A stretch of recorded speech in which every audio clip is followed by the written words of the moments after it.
오늘 세미나는 제가 최근에 읽었던 저소비 생활이라는 책을 가지고 책 리뷰로 준비했습니다. 지난번에 이제 투자 관련해서 다른 이사님이 좋은 세미나를 해주셔서 투자 관련해서는 생략을 하고 좀 어떻게 하면 저소비 생활을 할 수 있는 습관을 들이고 아이들을 바꿀 수 있을지 그거와 관련된 부분 위주로 다뤄봤습니다. 다음 목차는 이러하고요. 저소비 생활에는 돈을 어떻게 정리할 수 있을지, 의식주를 어떻게 정리할 수 있을지, 생각과 습관, 마음가짐 관련해서 순서대로 진행해 보겠습니다. 여러분 혹시 돈과 앞으로의 인생에 대해서 어떻게든 살다 보면 어떻게든 사라지겠지라고 생각하고 살고 있진 않으신가요? 저 같은 경우는 일을 하지 않을 때, 그러니까 백수로 놀고 있을 때 돈이 별로 없기도 했지만 딱히 돈 쓸 곳이 없더라고요. 그럴 때는 가벼운 산책을 하거나 주변을 구경하고 다니거나 그래서 굳이 돈을 쓰지 않아도 제 마음을 정리하고 체력을 뭐 기른다던가 이런 생활을 좀 집중을 할 수 있었던 것 같아요. 근데 오히려 일을 하면서 열심히 일한 나에게 보상 심리처럼 돈을 쓰는 경험을 있었던 것 같습니다. 여러분도 아마 그런 경험이 있지 않으실까 생각이 드는데 이런 상태에 익숙해지면 자신이 고장이 나 있다는 것을 잘 모르게 됩니다. 실질적으로 수입보다 지출이 많지 않으려면 돈의 흐름을 차분하게 되짚어 봐야 한다고 하는데요. 책에서는 저소비 생활은 돈의 흐름을 정리하는 과정을 통해서 자신이 짊어진 억지 노력의 짐을 점점 내려놓는 작업이며 있는 그대로 내 모습에 만족하는 상태로 돌아가기 위한 수단이라고 말하고 있습니다. 저소비 생활이 이제 무엇이냐 이제 좀 더 들여다보면 어, 자기의 지금 현재의 나의 모습이 마음에 들지 않으면 돈을 쓰게 된대요. 그래서 나는 이제 배가 부르고 이제 더 먹고 싶은 게 없으면 더 아무것도 먹지 않는 거랑 이제 비슷하다는 거죠. 마음속에서 자기 자신이 나름 잘하고 있다는 안정을 느끼면 일상을 보내는 방식도 상당히 달라질 수 있다고 합니다. 그래서 삶에서 계속해서 인지하면 중요한 태도를 책에서 몇 가지 알려줬는데요. 첫 번째는 뭐든지 내가 지금 갖고 있다라는 전제를 두는 것. 그리고 두 번째는 존재하지 않는 이상을 무작정 쫓기보다 우선은 지금의 나 자신을 받아들인다는 것. 그리고 세 번째는 나는 그럭저럭 잘하고 있고 적당히 노력하고 있어 라고 편안한 마음으로 나를 파악하고 집착하고 강박하는 쓸데없는 소비가 사라져서 전반적인 낭비가 줄어들게 된다고 합니다. 저 같은 경우는 얼마 전에 인스타 피드에 혹시 러쉬라는 브랜드 아시나요? 뭐 비누랑 이런 거 막 팔고 이런 데인데 그 할인한다는 인플루언서들 광고를 엄청 많이 하는 거예요. 50% 할인을 한다고 하는 거예요. 근데 러쉬가 원래도 좀 비싼 브랜드인데 50% 할인을 한다고 하니까 엄청 싸게 느껴지는 거죠. 그래서 뭐 바디크림이랑 샴푸나 이런 거 장바구니에 막 다 담았다가 제가 그 책을 읽은 지 얼마 안 됐을 때거든요. 그래서 아, 샴푸가 막 2만 원, 3만 원이 할인된 가격이 2만 원, 3만 원인데 싸게 느껴졌다가 아, 이거 싼 거 아니지라는 좀 인식이 좀 되더라고요. 아, 내가 광고에 또 현혹이 되고 있었구나. 이제 이러면서 그 소비 욕구를 한번 참아봤습니다. 엄청 뿌듯했습니다. 그래서 다 이제 돈을 어떻게 정리하면 좋을까, 어떻게 시작을 하면 좋을까 이런 이야기를 해보면 좋을 텐데 음, 보통 저축을 먼저 해야지라고 생각을 하고 그렇게 시작을 하게 된다고 해요. 근데 그게 먼저가 아니라는 이야기인데요. 본인이 돈을 얼마나 쓰고 있는지 파악을 먼저 해야 합니다. 그래서 목표 지출액을 우선 정해야 합니다. 월급이 들어오면 바로 저축을 먼저 하는 게 아니라 생활비를 먼저 정하고 그 나머지 금액을 모두 저축하거나 투자하는 순서로 해야 한다고 하는데요. 그럼 우리가 돈을 얼마나 쓰는지 우선 알아야겠죠. 그래서 지금 생활에 들어가는 돈이 생활에 정말 필요한 금액이 있었는지 확인을 하는 거예요. 그래서 지출 기록을 한 번은 한 달 정도는 수집을 해보라고 그러더라고요. 그래서 뭐 가계부를 쓰거나 가계부 어플 같은 거를 사용해서 내가 돈을 어디에 얼만큼 쓰고 있구나 한 달 정도는 파악을 해보는 게 좋다고 합니다. 이렇게 한 달 정도 파악이 됐으면 먼저 수중에 둘 생활비 액수를 정해서 계좌에 남깁니다. 변동비는 뭐 식비랑 생활용품, 카페에 가서 쓰는 비용 등 같은 게 변동비고요. 이 돈을 쓰는 체크카드를 따로 만들어서 이제 거기에 돈을 다 넣어놓는데 내가 목표 지출액이 뭐 한 달에 50만 원이에요. 근데 50만 원을 다 썼어요. 한 달이 되기 전에. 그러면 1회만 출금이 가능하다는 규칙을 세워두는 거예요. 그래서 처음엔 조금 어려울 수 있지만 그래도 약속을 지키려고 노력하다 보면 돈을 아끼게 된다고 합니다. 그리고 남은 수입은 이제 공과금이나 집세 같은 게 빠져나갈 수 있도록 고정비 계좌를 만들어서 따로 관리하는 게 좋고 나머지도 금액은 저축과 투자에 사용할 계좌로 하나 만들어서 나머지 금액을 다 한 곳에 또 보내는 거죠. 이런 처음에는 좀 익숙하지 않은 루틴이지만 이게 익숙해지다 보면 소비도 줄어들고 저축과 투자에 돈을 얼마씩 하고 있는지 한눈에 명확히 보이면서 관리하기가 수월해진다고 합니다. 또 하나 이런 좀 마인드라고 할까요? 네, 이런 건데 월 초에는 빈약하게 돈을 쓰고 월말에는 좀 사치스럽게 쓴다. 라는 이제 돈 쓰는 타이밍을 대강 정하면 좋다고 합니다. 공감이 저는 좀 되는 게 월급을 받고 나면은 그 다음 주에 좀 돈이 있으니까 무언가를 막 사게 되더라고요. 그리고 급여일이 가까워지면 또 돈이 없고 이런 패턴이 좀 있잖아요. 그래서 이런 자기가 이제 돈 쓰는 패턴에 맞춰서 뭐꼭 여기 나온 대로 첫째 주, 둘째 주 이렇게 하지 않아도 돈을 많이 쓰는 주에 한번 적용하면 좋을 게 저 같은 경우는 급여를 받고 그 첫째 주에 이렇게 해야겠다는 생각을 했어요. 그 주에는 돈을 안 쓰는 거예요. 그러니까 정리하거나 청소하거나 뭐 일에 집중을 하거나 기본적으로 집에 있는 것으로만 생활을 하고요. 그래서 그 다음 주에는 집에 있는 것으로 그대로 생활을 하면서 내가 월말에 돈을 어디에 쓸까라는 계획을 해보는 거예요. 사전 준비를 하는 주간이고 내가 정말 하고 싶은 일을 자세히 생각해 볼 수 있다는 장점이 있습니다.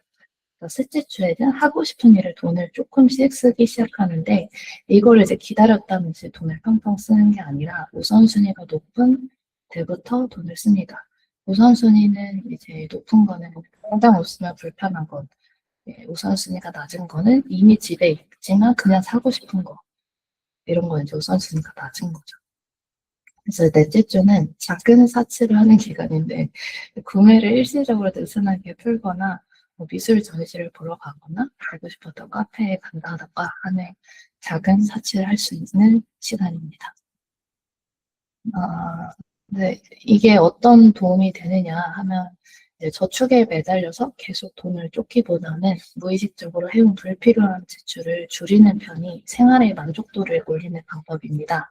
소비를 참아야지가 아니라 또 불필요한데 돈을 쓸 뻔했다 이런 생각을 하면서 자신의 행동을 객관적으로 바라볼 수 있고요. 돈을 쓰지 않는 월초 기간에 해야 하는 일들에 집중을 할 수 있습니다. 한 달 동안 돈과 시간을 균형 있게 사용해보는 경험을 해볼 수 있습니다. 앞서 마지막에 돈과 시간을 균형 있게 사용해보는 경험을 해보는 것이 좋다라고 이야기를 했는데요. 우리는 하루의 대부분을 일하는 데 시간을 보냅니다.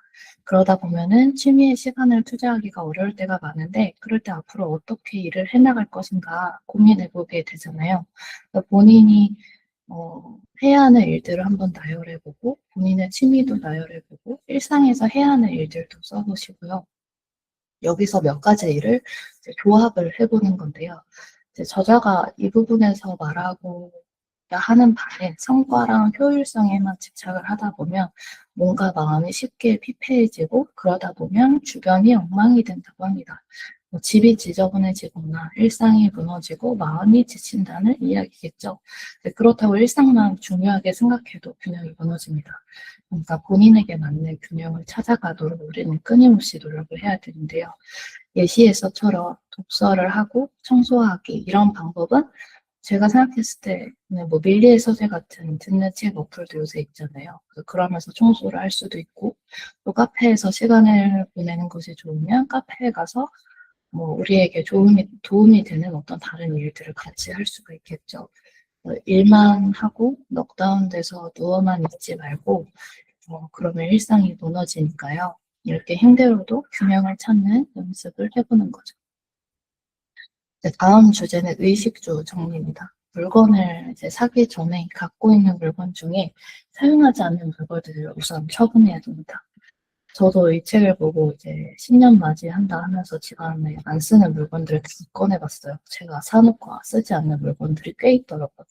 예를 들어서 제가 이번 겨울에 몇 년을 거르다가 어그 부츠 아시죠? 그 털 안에 털 들어있는 부츠인데 그 세일을 많이 하길래 제가 샀어요. 근데 계속 살까 말까 고민하던 걸 사면 안 쓰게 되더라고요. 그래서 그거를 이제 당근에 내놨고요.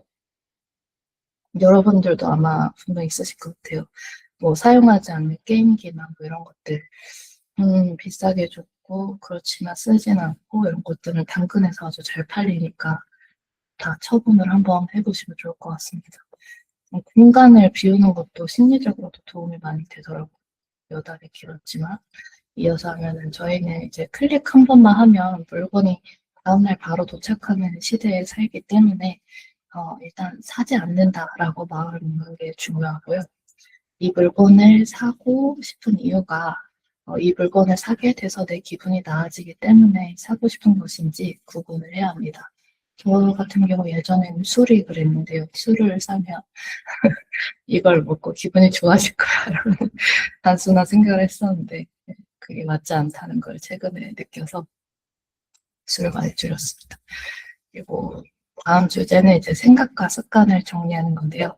조섭이 생활에서 자신감이 중요하다고 저자는 강조를 했습니다. 이유는 마음의 안정을 찾게 되면 쓸데없는 소비에 집착하게 되지 않게 된다는 이야기인데, 이제 자신감을 가지려면 칭찬을 많이 들어야 돼요. 근데 우리는 칭찬에 약하기도 하고 스스로에게 칭찬하는 건 더더욱 어려워하는 사람들일 것 같아서 예시도 그대로 가져왔습니다. 아침 일찍 일어나서 참 잘했어. 어제 그렇게 늦게 잤는데 오늘 지각을 안 했네. 대단해. 청소를 했구나. 나 훌륭하다. 오늘 커피 한 잔만 마셨네. 기특하다. 오늘도 무사히 하루 보내서 다행이다. 네, 이런 식으로 사소한 칭찬들을 스스로에게 해주시면 좋을 것 같습니다. 나를 본인을 사랑하는 힘을 길러보자는 차원에서 좀 많이 어색하겠지만 본인이 본인을 아끼고 사랑하고 살펴주면 좋을 것 같습니다. 그리고 이제 우리 회사도 1년에 한 번씩 클린데이를 하기로 했잖아요. 지난주에 했는데 한 달에 한 번씩 본인의 스마트폰도 정리를 개인적으로 해보면 좋을 것 같습니다. 불필요한 앱이나 뭐 메모하려고 찍어놓은 스크린샷 이런 모르는 사이에 많이 쌓여있는 게 많을 텐데 이런 걸 정리하다 보면 본인의 과거를 정리하는 기분이 든다고 하더라고요. 이제 이 시기에는 내가 이런 게 중요했구나, 이런 생각을 했었구나 라면서 가볍게 돌아볼 수 있는 기회가 되기도 하고 지금 안고 있는 고민과 불안도 좀 정리도 하고 시야도 넓힐 수 있고요. 그래서 우리 내면에도 이처럼 사용하지 않는 앱 같은 존재가 있어서 그게 지나치게 쌓이면 스트레스를 느끼게 됩니다. 따라서 스트레스가 깊지 않은 시기에 자주 재점검하는 것이 이롭다고 합니다. 생활을 지키는 마음가짐으로는 내려놓는 연습을 해야 합니다. 저소비 생활 자체가 포기랑 비슷한데 요즘 세상은 원하는 것을 찾든 손에 넣든 조금만 더 노력하면 될 것 같다라는 생각에 무의미하게 집착하게 되는 환경이라서 포기하기가 어려워지는데요. 이런 환경에서 스스로 적극적으로 포기하지 않으면 점점 자신이 아닌 다른 요소에 휘둘리게 됩니다. 이제 평상시에 좀 집착하지 않는 문장들을 연습을 해보는 건데요. 예시로 나랑은 인연이 없었어. 지금은 필요 없을지도 몰라. 정말 필요하면 내 손에 들어오겠지. 이런 좀 본인의 생활을 지키는 마음가짐도 필요할 것 같습니다. 마지막으로 저소비 생활을 하면 어떤 도움이 되느냐 다시 한번 생각을 해봤는데요. 내가 무엇에 행복을 느끼는지 스스로 계속 물음을 던질 수 있기 때문입니다. 저자는 저소비 생활을 해보면 돈을 마구 쓸 때보다 행복이 훨씬 잘 느껴진다고 합니다. 행복한 삶은 누가 주는 것이 아니라 내 손으로 만드는 것이고요. 자유롭게 사용할 수 있는 돈이라는 도구가 있으면 무심코 잊어버리지만 자기 손으로 행복을 만들어서 제대로 느낄 수 있어야 합니다. 모두 내 손으로 만들어가는 작지만 소소한 행복을 느끼시기 바라며 오늘 짧은 세미나를 마치도록 하겠습니다. 감사합니다.